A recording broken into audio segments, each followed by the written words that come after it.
Wonderful. Well, thanks everyone for sticking with us. Hopefully the caffeine from the break is kicking in. I've been really delighted to actually see that the topic of collaboration between medical and commercial has been a trend throughout today's conference. And I'm actually also really glad that what we have prepared to talk about is quite different to what has been discussed in the previous sessions.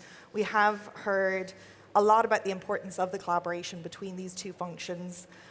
From the TransPerfect perspective, we always see distinct requests from each group, but over the last number of years, we've started to see a much more concerted effort between those organizations to see reuse of content, collaboration and creation, and repurposing of materials that are being created across medical and commercial. So I'm honored to be joined by wonderful colleagues who can talk about how this is impacting your organizations.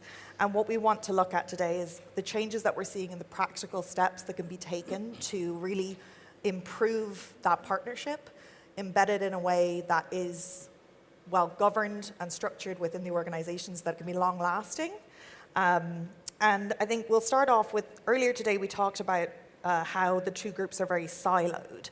And we've heard about some of the main challenges that come up with this, but I'd love to hear your perspectives on really what you see the biggest challenges being in this collaboration effort. Yeah, I can start. So from a medical perspective, I think that we still do see that we're brought in very late in the game, and I also find that oftentimes a lot of our channels are not necessarily so respected. They're like, it's taken for granted, MedInfo, MedComs, and they don't quite get into the plan.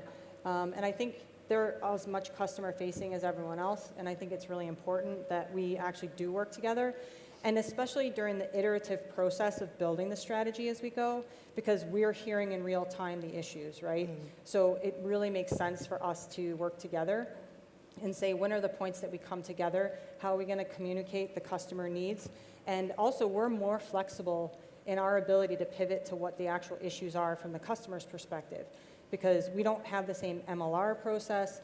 We kind of provide the good and the bad and the ugly, but we also really know what the voice of the customer really is, because we're hearing it every single day. So, yeah.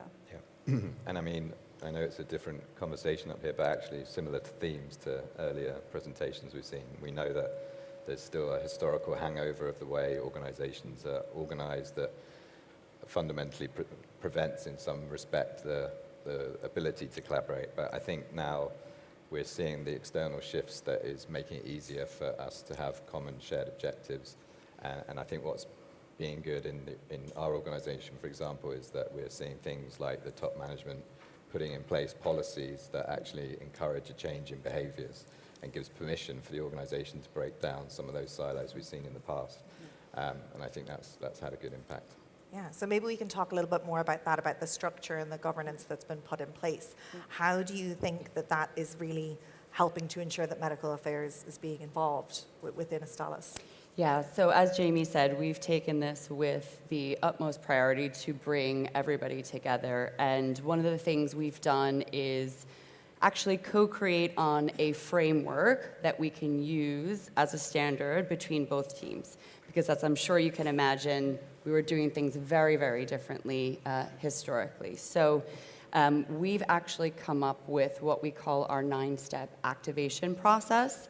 And this really standardized our end-to-end content creation process. So we often see a lot of collaboration and co-creation really happening in steps 1 and 2, which is where we're really focused on our strategy and our journeys and really defining what that means. And also at the end. So how did these journeys perform? What did we see? Who reacted to the information that we put out there? And really kind of continue that process and that iteration together to drive then these outcomes for our HCPs.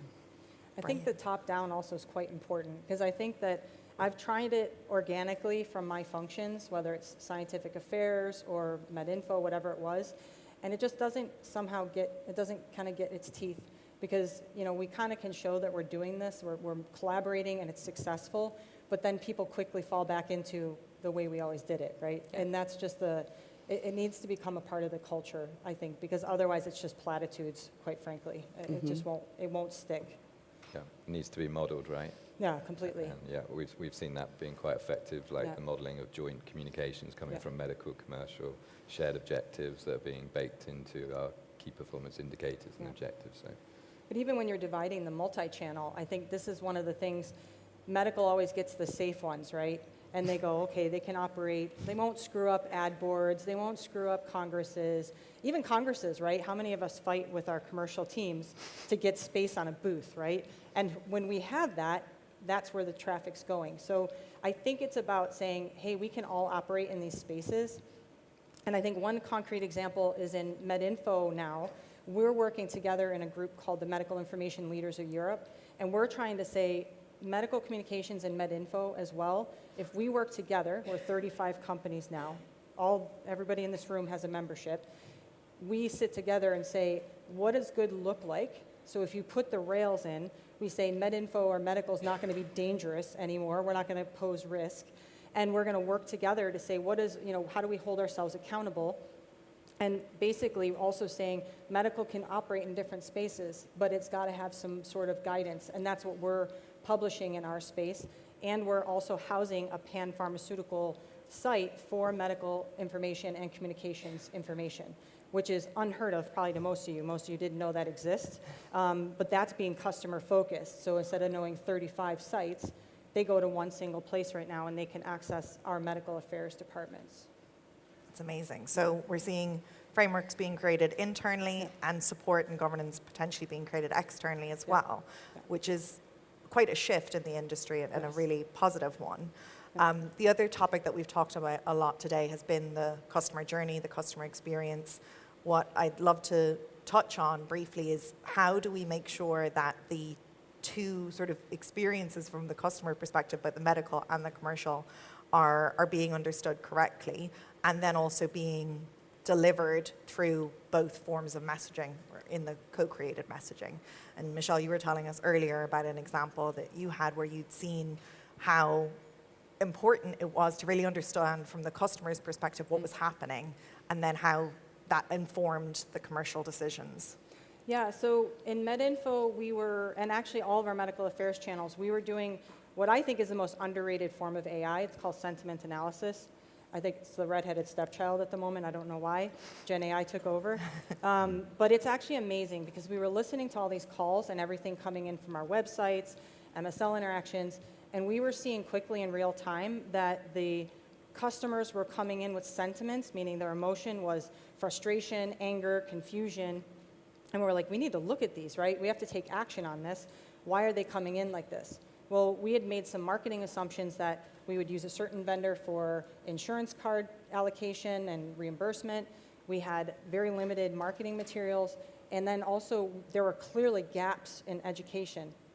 And what we were hearing from customers directly, from the mouth of the patient, was your insurance card program, they're evil people, they're awful. So we would three-way negotiate, but they were the angry guys, right? So we're like, we got to do something, tell marketing.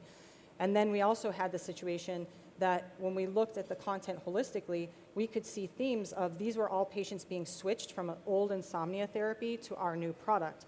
And they weren't getting educated.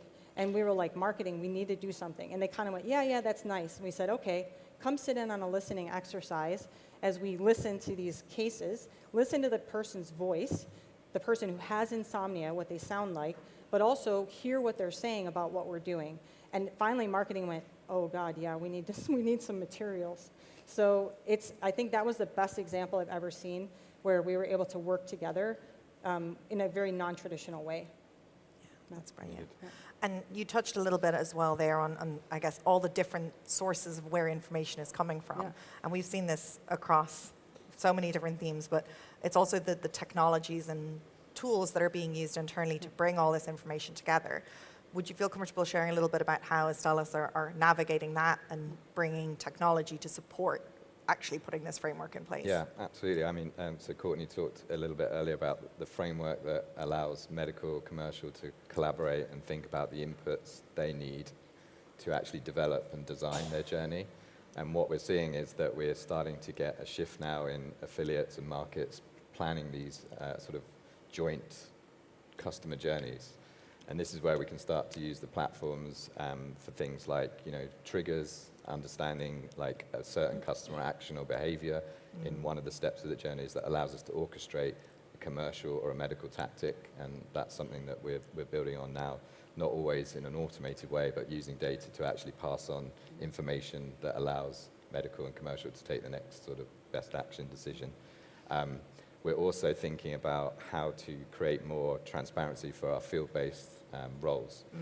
So really thinking about now, and I think I heard someone in the last conversation talking about removing those firewalls between our CRM platforms. We're doing the same, but going one step further and starting to think about how do we create these sort of cockpit views for both our MSLs and field reps around not just the insights around the customer, but transparency around the interactions. So being able to see at the customer level what has medical been doing in the past or in the future, and what a commercial be doing, and being able to share that information for better planning.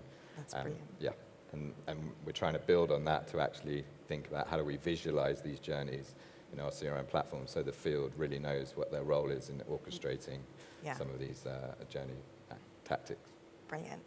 And I am going to go a little bit off script because there's something that I think is interesting as well in everything that you're talking about, and I know that you're working through as well. You've spoken there about bringing the affiliates in, and I know that, Courtney, you've been traveling a lot to bring the affiliates in and give them all the information that's needed. And it's another trend that we see within TransPerfect, that when we're supporting global programs and then we bring information to the local teams and we try and get them involved, it's where we can start to see struggles if the information hasn't been shared. So I know that you're doing that well, so maybe you'd feel comfortable telling us a little bit about how you are engaging the local affiliates and groups and how they're finding this transition. Yeah, I think it's a really important point, right? The voice of our affiliates are really who we should be focusing on at the forefront of what we're doing. And I think, again, for us, it's really been about opening that door and spending the extra time and hearing them, right? And understanding, what are the needs? We're so focused on our own things and what's right in front of us that it's really important to just stop and ask those questions, right? And how do we make sure that's being fed back to our global teams and when we're co-creating with our global for local model. So we start to see all of these pieces coming together and really seeing that partnership and collaboration, especially when we're hearing or providing the feedback back to our global teams to really make that change, right? I think they feel heard, they feel supported, and maybe not necessarily have experienced that in the past. So I feel like it's our mission to really try and bring that to everything that we're doing. Absolutely.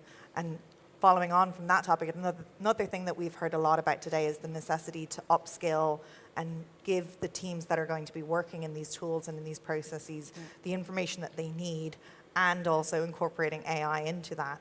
What are some of the things that you've seen through developing this program and collaborating together that you think we need to focus on educating our teams with, and what do you think are the next challenges? I think that is the challenge now, because we've done this, I would say, more focused on a particular brand. Yeah. We've had a lot of investment and support to manage that change. I would say a white glove approach. So how do you scale that, and how do you make it sticky? And I think that's something that we're battling with now. Simplicity is obviously part of that. And we're trying to utilize like this idea of co-creation teams and our global for local content operating model to really try and embed the same messages and themes of like these frameworks and tools and how to use them, and leveraging other parts of the organization like commercial learning and development to help us actually make that sticky across the organization. Yeah. Well, and I think it's change management, right? And that was a great topic earlier today. I mean, anytime you bring in technology, especially, like you really have to think about the use case and from the end user, which is usually the countries, right? And I think this is, again, about the global to local. Maybe I'm Pollyanna, but I just don't understand why we don't involve local until the late end. I've seen this at so many companies, it makes no sense to me.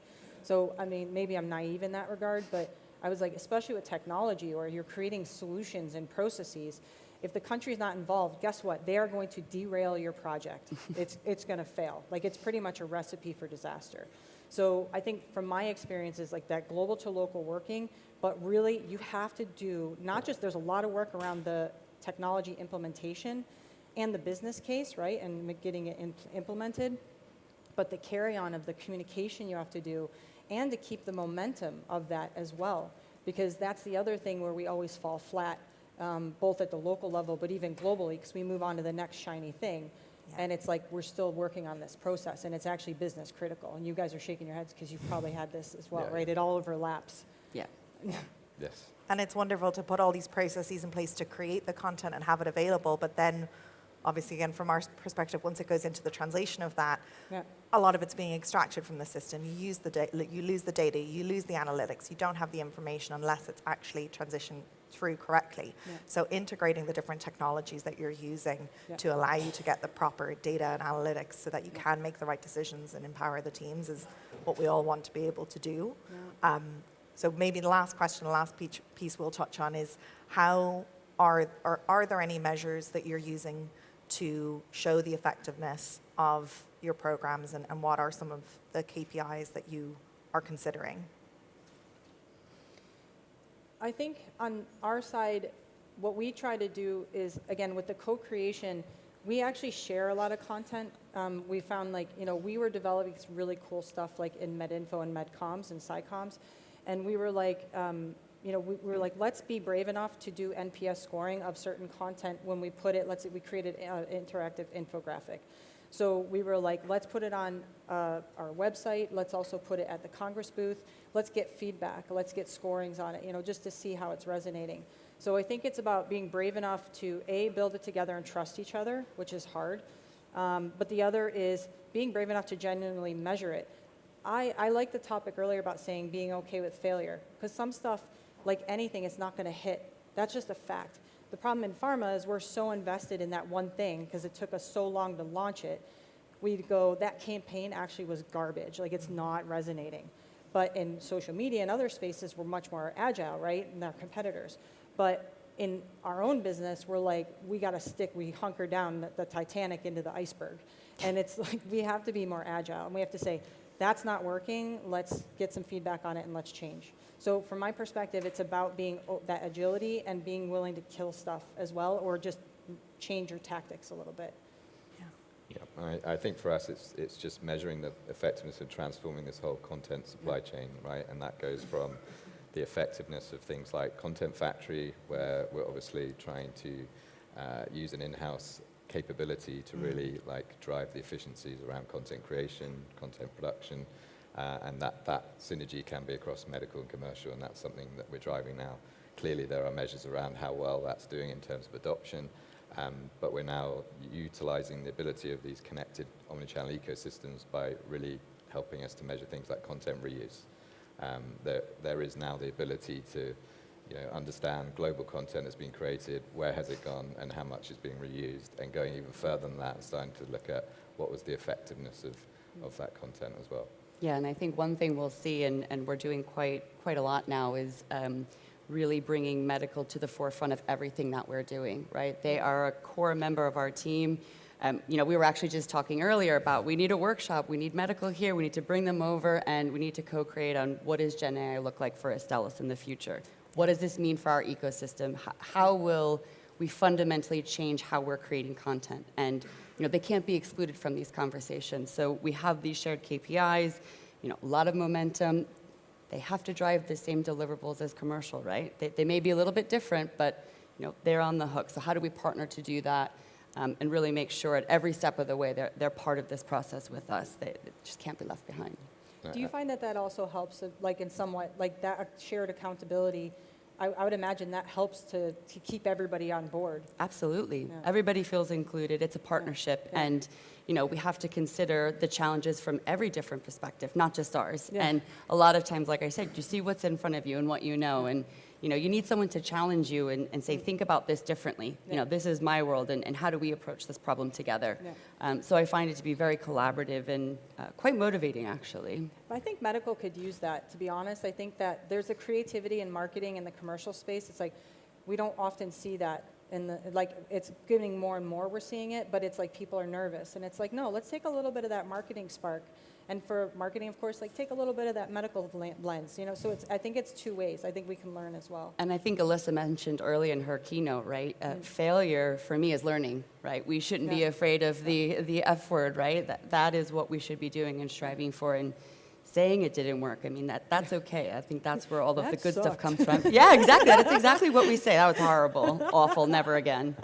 And I think where you can't sort of force this shared accountability in the organizational structure, you can do it in the operating model. And I think where we're starting to evolve now is this idea of agile teams that are coming together around a shared business problem, but you get both the medical and commercial representation in Yeah. those teams, which I think will be a next step in some of our transformation.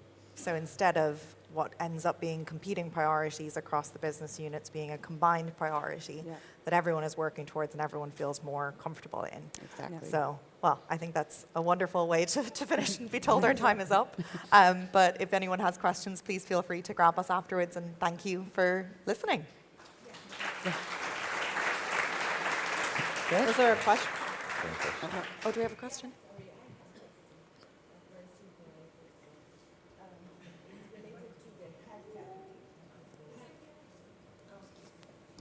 Thank you so much. My question is around health equity. That is one of the top priorities, especially for medical affairs for the next upcoming years. And I think is one of the most important global program for the pharmaceutical company. And it's a very nice collaborating experience for commercial and medical affairs. So I want to ask you your vision around this point. Around health equity in general or just general In public? general, and Yeah. how do you see the collaboration between the two Yep. team? I think we all have a frame, right? A lens that we look at it through, and I think you need to, right? Because health equity and even just the healthcare system has multiple lenses. One is access, right? One is actually just getting people on board, the messaging, so to speak. That's the marketing side, to get people on board with the therapies or have awareness. And then where I think medical is important is that we really help with giving that sort of framework and the understanding that's necessary to be able to say all these other things considered. Do you understand as a prescriber, you know, the role of our therapy in this space, or you know, the role of us in your healthcare system, right? Because our products are expensive; they could crush a healthcare system. So how do we work together? So I think everyone has a part. And I do think we have to be mindful of that. Like if you go out there and you ignore those factors, medically or commercially, you're pretty much going to fail. That's just a fact. Yeah. Yeah. Great. All right. Okay. Thank you. Thank you, everyone.